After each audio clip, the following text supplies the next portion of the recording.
अभी नितिन यादव जब बारामूला पे अटैक हुआ, यही हमारे पड़ोसी जिले के, उन्होंने जो है सबसे बड़ी कुर्बानी दी बीएसएफ के जवान, उरी में हुआ और रोज हो रहा है।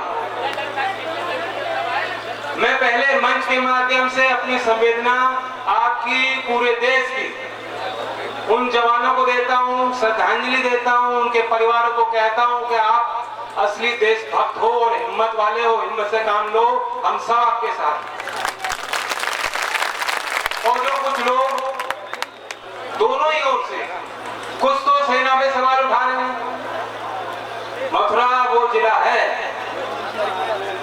जहां हर चौथा पांचवा परिवार ऐसा है जिसमें लड़के गए हुए हैं फौज में, अर्धसैनिक बल में। बताओ मैं ठीक बोल रहा हूं कि नहीं बोल रहा? नहीं, हमारे मतभेद हो सकते हैं, लाख बार हम चुनाव में उनके आगे हार सकते हैं, लेकिन हम देश को बेचने वाले नहीं है, हम देश के गद्दार नहीं है। ठीक है, सेना पे प्रश्न उठाना ये सही नहीं है। वही मैं कहना चाहता हूं लोगों को कि जो जश्न मना रहे हैं, आज भी इतना तनाव है, युद्ध कोई नहीं चाहता, लोग शांति चाहते हैं, तरक्की चाहते हैं। 1000 गांव के लोग वहां पलायन कर गए, उसकी जवाबदेही भी कौन है, कौन लेगा उनकी जिम्मेदारी? जिनकी फसल खड़ी है और सब त्याग करके भगे। मेरा प्रस्ताव यह है, सैनिक और अर्धसैनिक बलों की, पहले तो दोनों में मेरे नजर में ज्यादा फर्क नहीं है, उनके सर्विस कंडीशंस में फर्क नहीं है। हाँ, ट्रेनिंग में फर्क हो सकता है, जो हथियार उनको दिए जाते हैं उसमें फर्क हो सकता है, लेकिन आज आतंकवाद से बीएसएफ, सीआरपीएफ का जवान जूझ रहा है, सीमा पे ये लोग खड़े हैं, आईटीबीपी के जवान हैं, और जहां तक उनकी मांग है कि 1 रैंक 1 पेंशन उन्हें भी मिलना चाहिए, मैं उस मांग को बिल्कुल जायज ठहराता हूं और लोकदल की ओर से उस मांग का समर्थन करता हूं। एक बात और है, मैं आपको कई उदाहरण दूंगा, कोई बात नहीं, जुनूनी आदमी है, कोई बात, कई उदाहरण दे सकता हूं।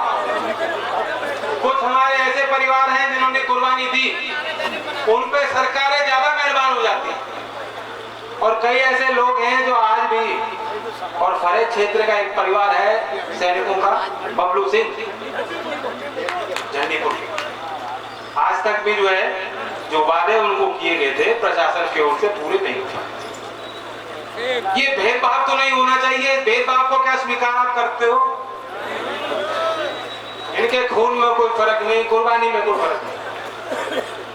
मेरा प्रस्ताव ये भी है, क्योंकि मैं कई ऐसे परिवारों से मिलता रहता हूं और अब तक हर एक उस परिवार ने ये कहा कि हमारा बेटा तो चला गया, वह लौट नहीं सकता, लेकिन वो मिसाल खड़ी कर गया है। हम चाहते हैं उसका सम्मान हो, कोई बड़ी बात नहीं है। वो कहते हैं कि हम छोटे गांव से निकल के, इतनी छोटी गरीब बस्ती से निकल के लड़का गया है, उसने हमारा नाम रोशन किया है, हमें अपने लिए कुछ नहीं चाहिए, बस हमारे गांव के लिए सरकार कुछ कर दे। और मुझे याद है शेरनगर में यही बात हुई थी, उनकी मांगे थी कुछ, मैं एमपी था, जो मैं एमपी निधि से मैंने काम किए थे उस गांव में पूरे, लेकिन बहुत सी बातें जो राज्य सरकार की ओर से हुई थी वो अभी तक पूरी नहीं। मेरा मानना यह है कि केंद्र सरकार को, प्रधानमंत्री जी को, जिस तरह से प्रधानमंत्री राहत कोष होता है, एक अलग से कोष स्थापित करें इस तरह के परिवारों के लिए, सैनिक परिवारों के लिए जिन्होंने कुर्बानी दी है, ताकि उनके क्षेत्र, उनके गांव का विकास हो सके। और ये योजना ऐसी हो जिसमें हमारे आम नागरिक भी अगर चंदा देना चाहें तो दे सकते। ये करें ना करें, मैं आपको कहना चाहता हूं कि आप अपने आप को उतना मजबूत कर लो, लोकदल को मजबूत करो, विधानसभा में अपनी गिनती बढ़ाओ, अपनी सरकार बनाओ, और राज्य के स्तर पे अलग अलग सरकारें अपने नेताओं के नाम पे योजनाएं चलाती। मुझे अगर एक मौका मिलेगा तो मैं शहीद स्मृति ग्राम विकास योजना की स्थापना यूपी में करता हूं।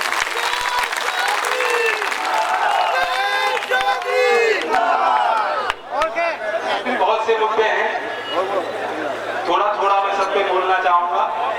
थकान तो मुझे है, लेकिन आपके अंदर जो जोश है, जो भावना है, उस थकान को भी मिटा रहे हैं। और ये ना सोचें मैं रुकने वाला नहीं हूं, ये कारवां रुकने वाला नहीं।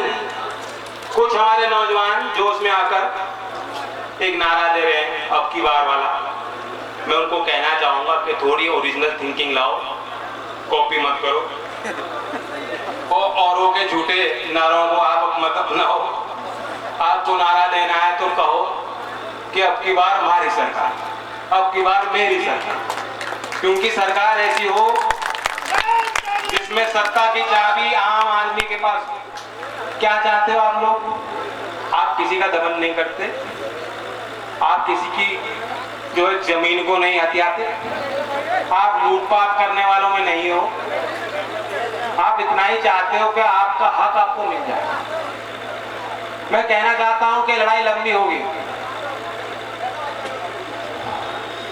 और इस लड़ाई में मैं आपके साथ